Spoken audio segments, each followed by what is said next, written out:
So in The Witcher Netflix series Season 2, there are a bunch of references and hints towards the other world, the CD Projekt Red Witcher world.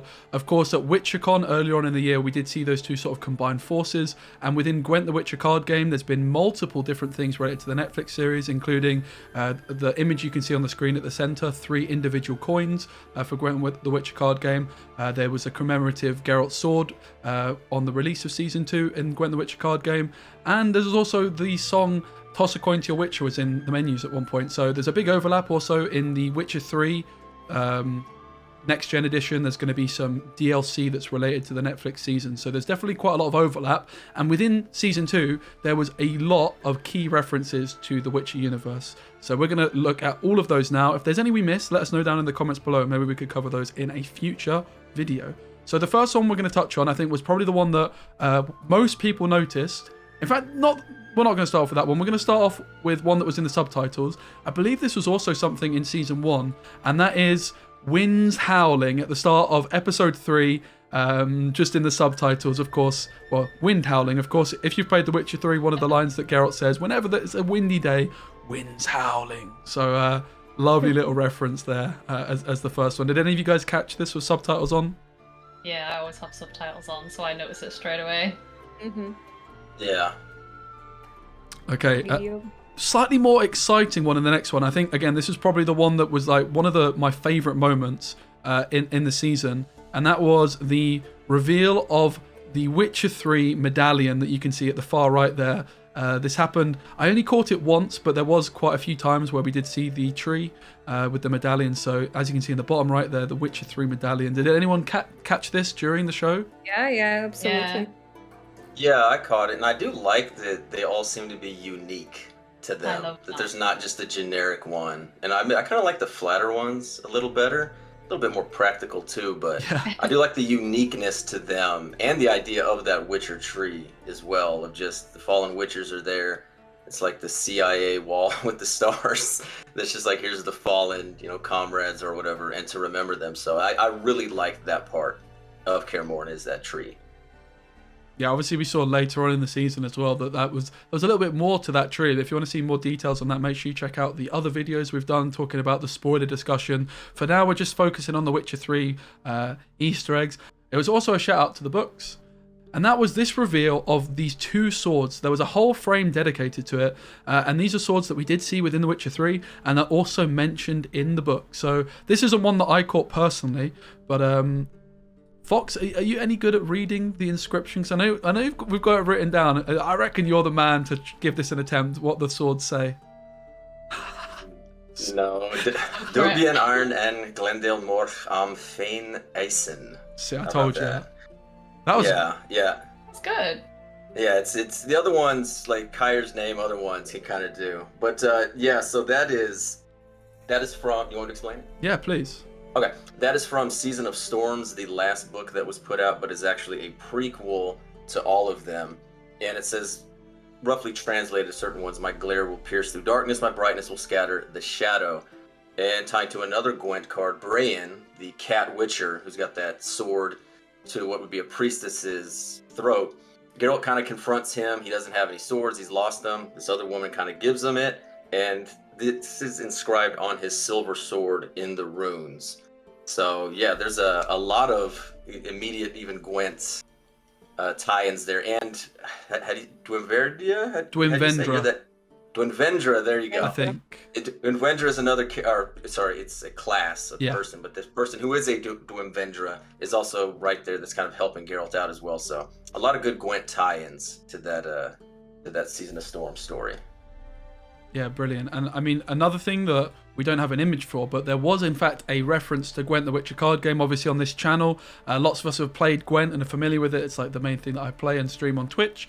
And in Gwent the Witcher card game, at the shop, there is a rock troll whose name's Shoop, and he's overly friendly.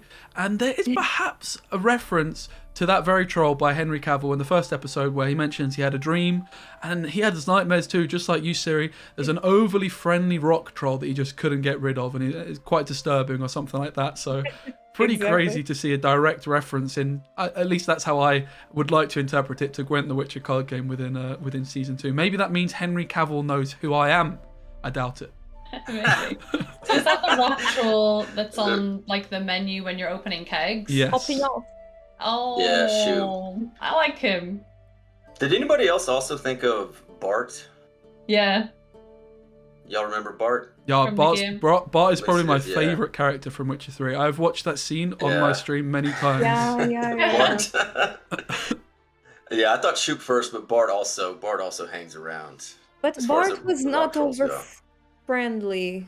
I mean, Bart was kind of cute at a certain moment, And but intelligent. Yeah, but it could go very wrong at a certain I guess point that's as true. well. I guess he wasn't Because- overly friendly, that is true, yeah. Yeah, because Shoop is the one that is constantly, he offers soup, he's constantly making strange noises and then very annoying ones at a certain point if you leave the shop open in the background. So yeah, I think that was Shoop. I don't know, at least I'm like Spessy in this case. I want to believe it was like a Gwent Shoop reference, basically. Yeah.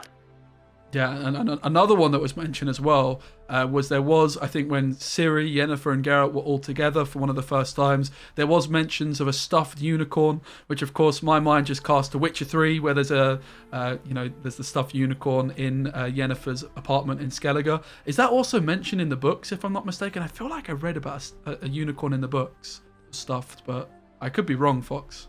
See, that's, and I might have to turn in my card now, because when you consume all of this stuff, I'm pretty sure it was mentioned, but I can't remember for the life of me when it was. It might have been a Shard of Ice, like their initial one. Yeah, because I read that recently, and it does seem to ring a bell for me as well.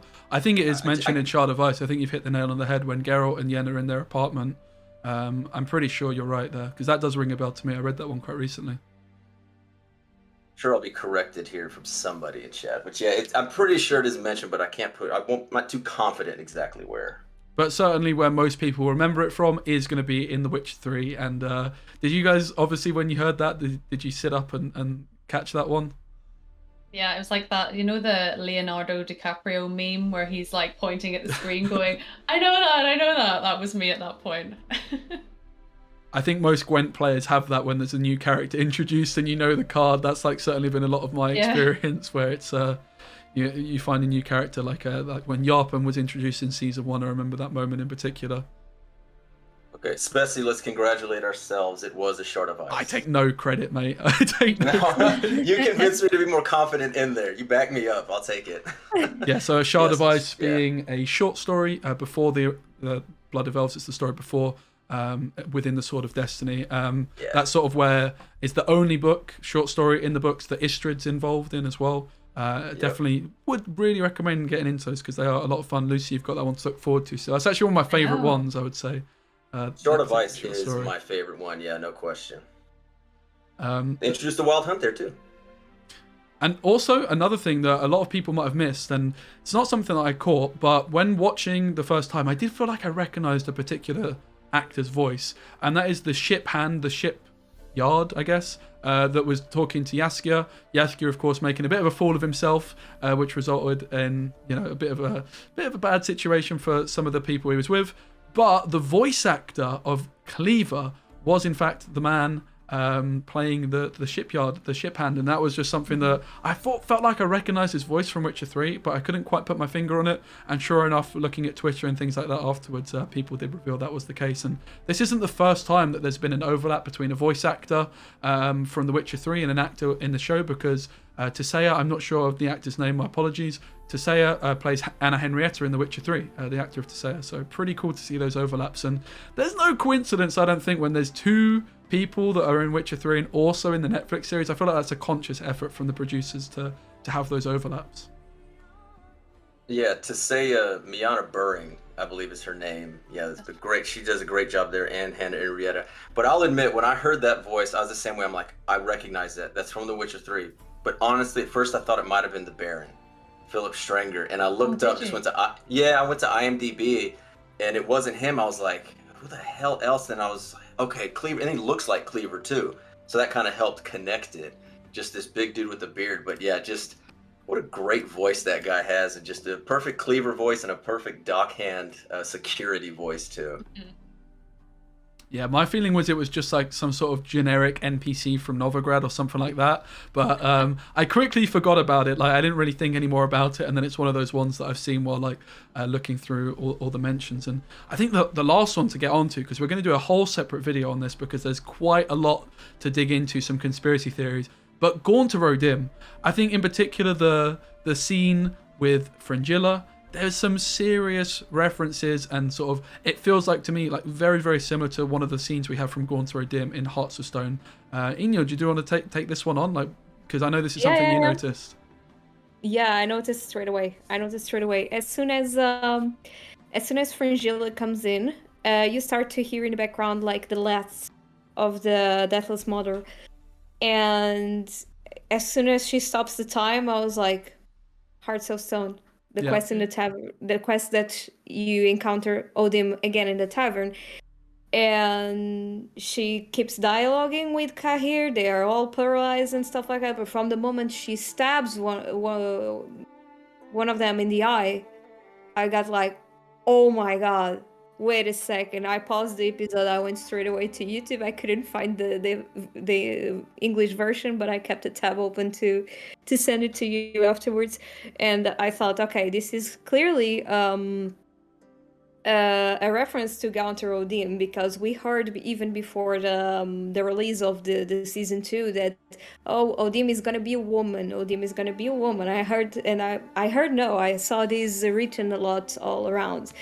And it kind of makes sense now to see all that references, but I think Netflix once again kind of made their own version of a whole miscellanea per se of a bunch of different characters. Like they have the reference to the Slavic folklore Baba Yaga, which is like the witch in the forest that lives in the hut all by herself and feeds like out of children, if I'm not mistaken. Right before you have like 3 skeletons, which immediately remoted me to the crones, and I was like, oh my god, the crones are gonna show up, but unfortunately not. And then you have that bridge basically that is done to pretty much towards Gaunter O'Dim's actions. And I think that the biggest proof of that, it's precisely that scene with Fringilla, and the fact that we hear the voice of the Deathless Mother in the background and whispering something. So I think that's the biggest clue that they could have given to us. Yeah, and Gaunter is itself an amalgamation of Randall Flagg from Stephen King, and it's just the whole Faustian bargain. Mephistopheles, deal with the devil. Like all of that just comes in. That's a tale as old as time, and they took it. So yeah, this is Netflix kind of taking their own version of it with what seems to be pretty clear reference to Gaunter. Yeah. And well, I think didn't someone mention about how the differences between them is that Gaunter seems to have a little bit more control? I guess because he wasn't trapped. Yeah. I guess that would kind of be it. And so yeah, this is a connection to the Wild Hunt. So. But yeah, any deal with the devil kind of witch in the woods, I am all about that. So even though I didn't fully understand what all she was doing, I did enjoy it from the weirdness aspect. Yeah, and I mean, even in the scene itself where Fringilla sort of freezes time, it was through Nightshade, I think something similar sounding from what they were drinking. But just the fact that they're all sat around the table eating and drinking is very similar to that happens in Heart of Stone in the tavern. She like moves a glass away. There's also in that scene a dog is moving around, so maybe might be worth watching the scene from Heart of Stone and see if there's any like moving animals or anything like that. And but yeah, that spoon it is in Hearts of Stone that Gaunter puts in someone's eye. Here, not so much a spoon, but very similar in a knife to the eye.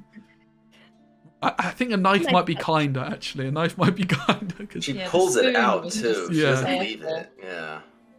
I didn't pick up on this straight away, but I remember watching the scene. I would have just watched it earlier this afternoon, and there was something weirdly familiar about it. And it was when she froze them, and then you got that really cool shot of like the table, and you see them all sat along the table, all frozen, and Kahir sat at the end with this like panic in his eyes.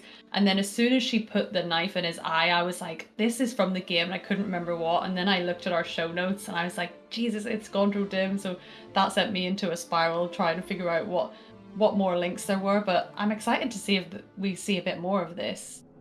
And there's oh, sorry.